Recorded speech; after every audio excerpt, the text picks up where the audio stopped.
All right. Good. Seeing two, take two. Hi, welcome. My name is Suzanne Pearson. I'm the manager at the Sleep Center at the Valley Hospital in Ridgewood, New Jersey.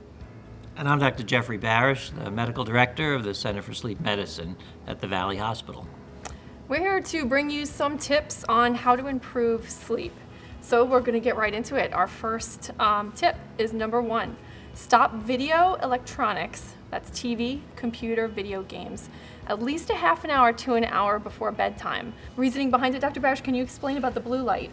Yeah, so this is a good practice for people in general to sleep well. The brain has a biological clock which determines when we're awake and when we're asleep, and it's regulated by the sun.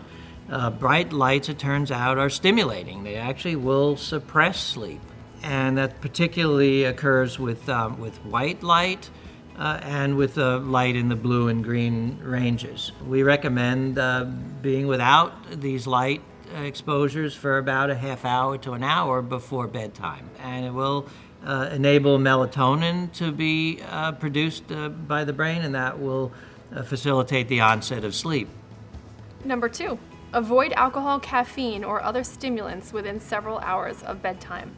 Caffeine can stay in people's systems sometimes for as long as 6 or 8 hours, so it's actually best to start avoiding caffeine in the late afternoon. Alcohol has a double effect. The initial effect of alcohol is to make people feel groggy, and it might actually help someone fall asleep.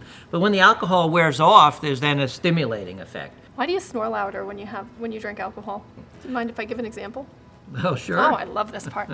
So, this is my husband at night. Okay. This is him with alcohol.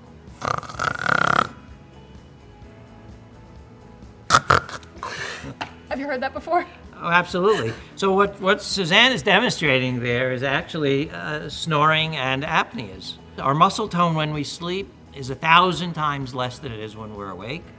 The airway collapses, it blocks off the breathing, your oxygen level falls, your heart rate and blood pressure goes up, and then it causes an arousal. It wakes us up for a second, and that's what Suzanne was demonstrating.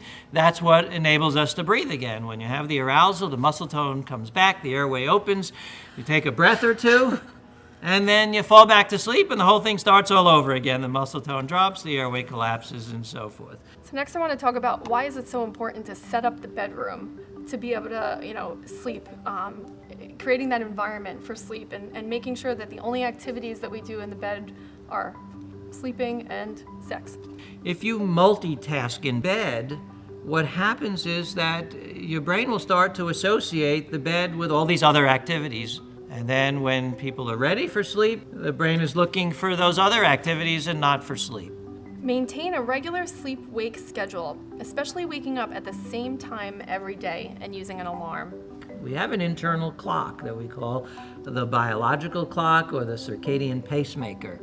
It's timed based on the sun exposure, and on the wake-up time. And in order to set the biological clock and to make it stable, we need a constant, steady wake-up time, preferably the same time every day.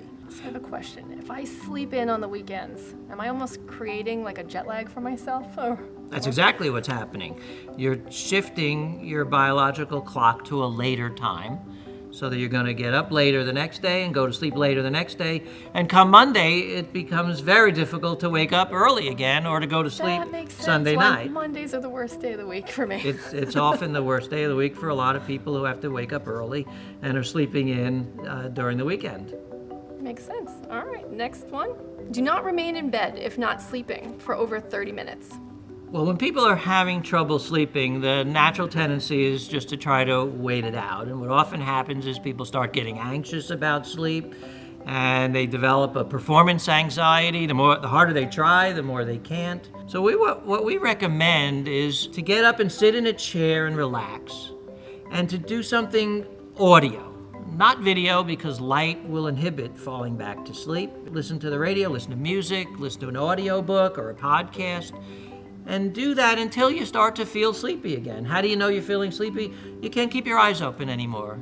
You're starting to drift in and out of sleep. You're not paying attention anymore to what you're listening to, and then to go back to bed. All right, next is avoid daytime napping, especially long naps or naps late in the day. Sleep is an appetite, just like hunger for food. If you eat a big snack before dinner, you lose your appetite for eating the good meal. That makes sense. If you take a long nap in the nighttime, you're going to lose your appetite for sleep at night. If you can't function and you need to function, a short nap can be restorative. Okay, this next one is for everybody. Please don't drive if you're drowsy. Every year there's over 100,000 accidents on the road from automobiles or trucks because of drowsy driving. Your reaction time is prolonged. Something stops up ahead and it takes you longer to step on the brake. It might be a difference of a few milliseconds, but it might make the difference of the car moving 10 or 20 feet that makes the difference of having an accident or not. So what if I'm doing everything that I'm supposed to be doing? I'm still not waking up feeling rested, or family members telling me that I sleep kind of wild at night. What should I do? When it becomes a habitual problem, where night after night there's difficulty, and it's going on for more than a month or two, then it's time to look for help.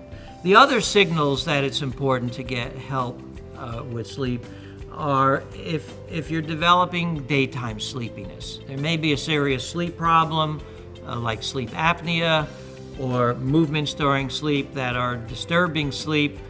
People may or may not be aware of it, but if you're developing daytime sleepiness, that's a signal that there is something wrong with your sleep. The other signal would be waking up repeatedly at night for no clear reason, and that usually can be identified with a sleep evaluation. So it's worth it if you think that you may have a problem and you've tried some of these other things, just to reach out, give us a call. Thank you for watching, and we hope we've answered some of your questions about sleep.